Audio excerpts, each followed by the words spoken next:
Welcome back to the Gavel. Now let's take a look at some of the other activities which took place in the House of Representatives and the Senate during the week. The House of Representatives is to investigate the lack of integrity of the issuance of driver's license in the country. The House expressed its concern over the high rate of accidents in the country, which it says is related to the integrity of the country's driver's license.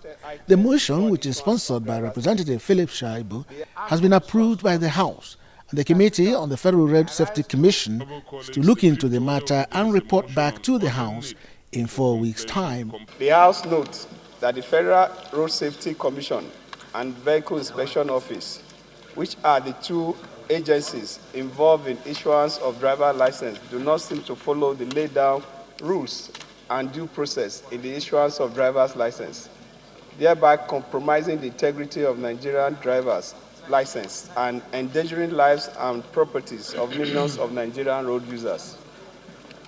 The House aware that going by the rules, only licensed drivers driving schools should train intending drivers, who thereafter should pass a driving test conducted by an agency of government, in addition to a proper conducted eye test before issuance of driver's license. The House concerned that there is a direct correlation between the high rate accident in the country yearly and the capacity of drivers plying the highways. Still on the issue of safety on Nigerian roads, the House during the week debated the introduction of speed limit devices by the Federal Road Safety Corps. The speed limiters device has been experimented and abandoned in some African countries due to the inherent disadvantage. Indeed, it's an outdated technology. The matter was then thrown up for debate. We have all the laws there, but for this particular time, Mr. Honorable Speaker, dear colleagues, it will not be fair to Nigerians. It will not be fair to us. It will not be fair to this Honorable House. Speed limit is 35,000. The cost of installation is 1,000, making 36,000. And we are told that we have an average of about 25 million cars in Nigeria. If you multiply that, it's almost 1 trillion. And this money will not go into the coffers of government, it's to the coffers of the suppliers. Today is change plate number, you're forced to buy. Tomorrow is put one plastic on your vehicle, you're forced to buy. Today now is 36,000 naira for even vehicles that are connected with ordinary rope. When you watch some of our taxi drivers, they use wire. You find out that some of them, the state of the vehicles are so bad that they start their vehicles with trying to cut one wire from one end to another.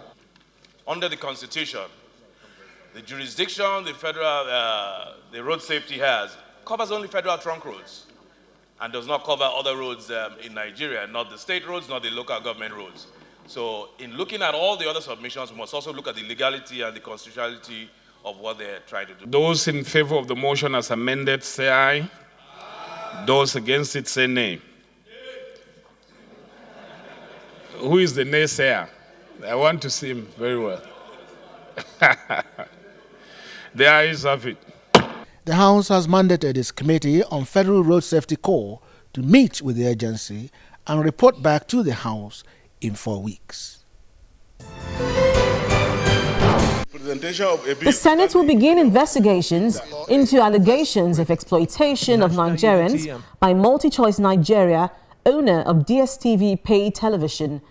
A federal lawmaker, Senator Issa Miso, said in the last few years the satellite TV provider had been in the news because so many aggrieved customers are dissatisfied with the increase in subscription charges and DSTV's refusal to adopt the pay-as-you-use model applicable in other countries. Mr. President, the Senate knows that MultiChoice Nigeria, a subsidiary of South African-based MultiChoice Africa, owners of DSTV Pay Television, has been known to dominate the Nigerian satellite television market, thereby enabling it to engage in negative and unhealthy trade practices. The Senate further knows that in the past few years, DSTV has constantly been in the news over one news over one legal battle after another from aggrieved subscribers who are dissatisfied with the programming service and unreasonable subscription hikes across their various bouquets, which has led to the growing public complaints and petitions. The Senate acknowledges that this motion is of public interest as a lot of football-loving Nigerians follow the English Premier League on DSTV, with the company enjoying monopoly of broadcast in the country. The Senate is concerned that complaints include arbitrary increase in the subscription charges, refusal to adopt the pay-as-you-use model applicable in other climes where multi-choice operates, moving major games from low subscription bouquets compact to high subscription bouquet premium, poor service delivery and absence of toll-free lines for customers' complaints, among others. The Senate directed its Committee on Information and Committee on Trade and Investment to investigate the alleged exploitation. The Senate also mandated the committee to summon the Nigerian Broadcasting Commission and the Consumer Protection Council to find out why such unwholesome practices are allowed. In another development, the Senate committee has called for immediate revocation of plots of land that were allegedly reallocated by the Federal Capital Development Authority, FCDA, to some members of the National Assembly. This was revealed by the chairman of the committee, Senator Dino Melaye, during the hearing of a petition filed by Falana and Falana Chambers on behalf of Emmanuel Investment Limited. Senator Melaye said the committee discovered from investigations that after some houses were demolished along Lugbe, a satellite town in Abuja, the plots of land were allegedly reallocated to some senators and members of the House of Representatives in the 7th Assembly. I announce to the public that this committee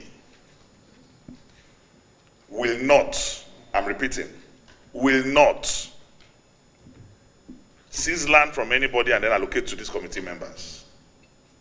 And we will not support that. It is absurd.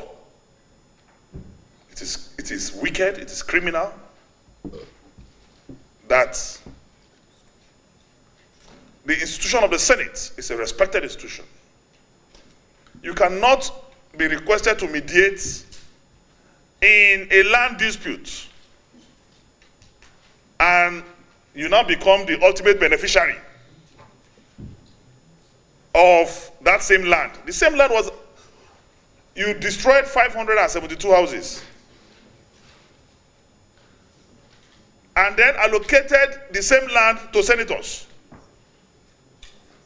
That one is already an infringement on the Constitution of the Federal Republic of Nigeria. Meanwhile, the Senate Committee on Appropriation is worried that there is a shortfall of 5 billion naira in the amount provided for meal subsidy for the Unity schools across the country and personnel cost of King's College in the 2016 budget proposal. The committee disclosed this problem during the collation of the 2016 budget of the Senate Committee on Basic and Secondary Education. Presenting the report, the Vice Chairman of the Committee on Education explained to lawmakers that only 6.8 billion naira was proposed for the meal subsidy in Unity schools instead of 11.2 billion naira needed.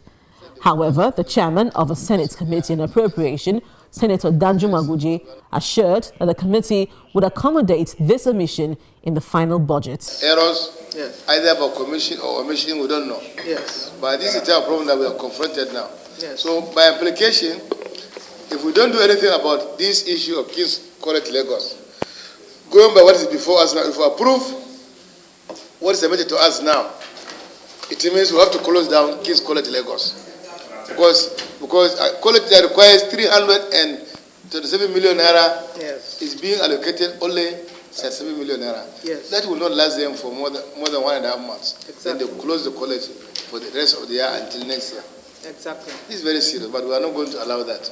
Yes. We will do some adjustment to ensure that King's College, which is arguably one about the best college. It's the alma mater of the Senate President. Alma mater of the Senate President and many other important people, is about the best college in Nigeria. We We will not allow it to just suffer this very avoidable fate.